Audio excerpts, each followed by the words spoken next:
Assalamualaikum warahmatullahi wabarakatuh. Kembali lagi bersama saya Sherly, mahasiswi program studi bimbingan dan konseling Islam semester 3 Universitas Islam Negeri Sultan Haji Muhammad Idris Samarinda. Pada kesempatan kali ini saya akan sedikit membahas mengenai materi pada pertemuan ke-6, yaitu perkembangan kognitif, teori Piaget, mata kuliah Psikologi Perkembangan yang diampu oleh Bapak Muhammad Hasan Abdillah, SPSI, MPSI. Ada beberapa pembahasan dalam video ini. Yang pertama ada biografi singkat dari Jean Piaget. Yang kedua ada pengertian perkembangan kognitif. Yang ketiga konsep dalam teori Piaget. Yang keempat ada tahapan dalam perkembangan kognitif. Dan yang terakhir ada kesimpulan. Pembahasan yang pertama yaitu biografi singkat dari Jean Piaget. Jean Piaget lahir pada tahun 1896 di Neuchâtel, Swiss. Ibunya adalah seorang yang dinamis, cerdas, dan religius. Dan ayahnya adalah seorang profesor yang berspesialisasi dalam sejarah abad pertengahan.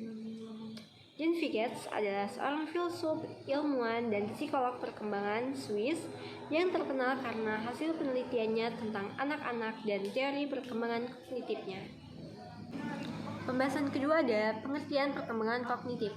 Perkembangan kognitif merupakan salah satu aspek perkembangan manusia. Kata kognisi yang berarti mengetahui, dalam arti yang lebih luas merupakan akar dari istilah kognitif. Proses memperoleh, mengatur, dan memanfaatkan informasi adalah kognisi.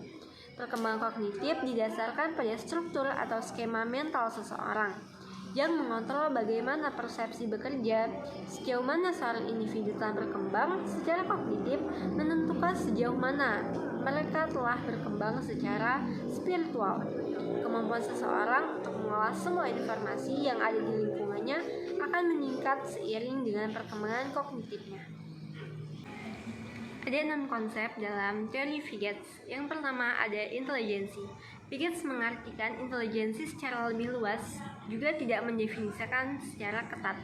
Ia memberikan definisi umum yang lebih mengungkap orientasi biologis. Menurutnya, intelijensi adalah suatu bentuk equilibrium ke arah mana semua struktur yang menghasilkan persepsi, kebiasaan, dan mekanisme sensi motor diarahkan. Yang kedua ada organisasi. Organisasi adalah suatu tendensi atau kecenderungan yang umum untuk semua bentuk kehidupan guna mengintegrasikan struktur baik yang psikis maupun fisiologis dalam suatu sistem yang lebih tinggi. Yang ketiga ada skema. Skema adalah suatu struktur mental seseorang di mana ia secara intelektual beradaptasi dengan lingkungan sekitarnya.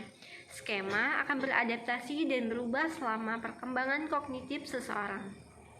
Yang keempat ada asimilasi. Asimilasi adalah proses kognitif di mana seseorang mengintegrasikan persepsi, konsep, atau pengalaman baru ke dalam skema atau pola yang sudah ada dalam pikirannya. Yang kelima ada akomodasi. Akomodasi adalah pembentukan skema baru atau mengubah skema lama sehingga cocok dengan rangsangan yang baru, atau memodifikasi skema yang ada sehingga cocok dengan rangsangan yang ada.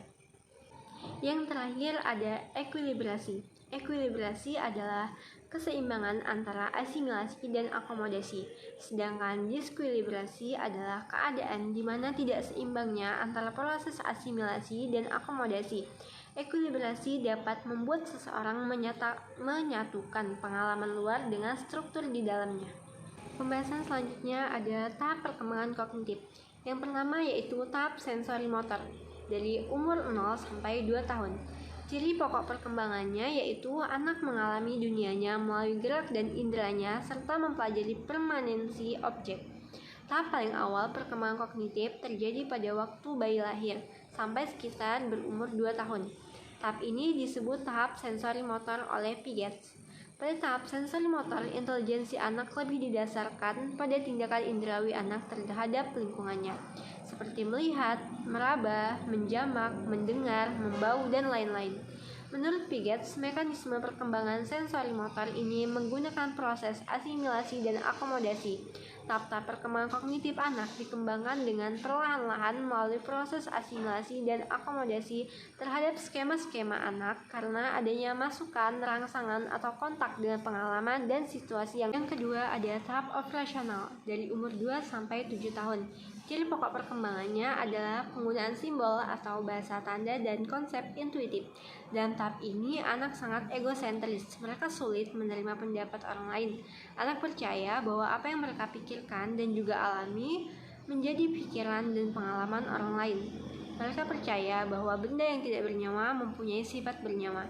Tahap pra-operasional ini dapat dibedakan atas dua bagian. Yang pertama, tahap pra-konseptual dari umur 2 sampai 4 tahun, di mana representasi suatu objek dinyatakan dengan bahasa, gambar, dan permainan hayalan. Yang kedua, tahap intuitif dari umur 4 sampai 7 tahun. Pada tahap ini, representasi suatu objek didasarkan pada persepsi pengalaman sendiri, tidak kepada penalaran. Yang ketiga ada tahap operasi konkret dari umur 7 sampai 11 atau 12 tahun. Ciri pokok perkembangannya, anak mulai berpikir secara logis tentang kejadian-kejadian yang konkret. Tahap operasi konkret dicirikan dengan perkembangan sistem pemikiran yang didasarkan pada aturan-aturan tertentu yang logis. Anak sudah memperkembangkan operasi-operasi logis. Operasi itu bersifat reversible, artinya dapat dimengerti dalam dua arah, yaitu suatu pemikiran yang dapat dikembalikan kepada awalnya lagi. Tahap operasi konkret dapat ditandai dengan adanya sistem operasi berdasarkan apa-apa yang kelihatan nyata atau konkret. Yang terakhir ada tahap operasi formal dari umur 11 sampai 12 tahun ke atas. Ciri pokok perkembangannya adalah hipotesis, abstrak, dan logis. Tahap operasi formal merupakan tahap terakhir dalam perkembangan kognitif menurut Piaget. Pada tahap ini, seorang remaja sudah dapat berpikir logis, berpikir dengan pemikiran teoritis formal berdasarkan proposisi, dan hipotesis, dan dapat mengambil kesimpulan lepas dari apa yang dapat diamati saat itu. Cara berpikir yang abstrak dan mulai dimengerti. Sekarang kita masuk pada pembahasan yang terakhir, yaitu kesimpulan. Piaget mengajukan teori tentang perkembangan kognitif anak yang melibatkan konsep-konsep penting, yaitu intelijensi, skema, asimilasi, akomodasi, organisasi, dan ekuilibrasi. Dalam teorinya, perkembangan kognitif terjadi dalam 4 tahap, yaitu tahap sensori motor, pra-operasional, operasi konkret, dan operasi formal. Tingkatan perkembangan intelektual manusia mempengaruhi kedewasaan, pengalaman fisik, pengalaman logika, transmisi sosial, dan pengaturan sendiri. Itu saja sedikit pembahasan yang bisa saya sampaikan. Kurang lebihnya saya mohon maaf. Mungkin dalam video saya masih terdapat banyak kekurangan. Oleh karena itu saya mohon kritik dan saran dari teman-teman semua. Saya akhiri. Wallahu muwaffiq ila aqwamit thoriq. Wassalamualaikum warahmatullahi wabarakatuh. See you.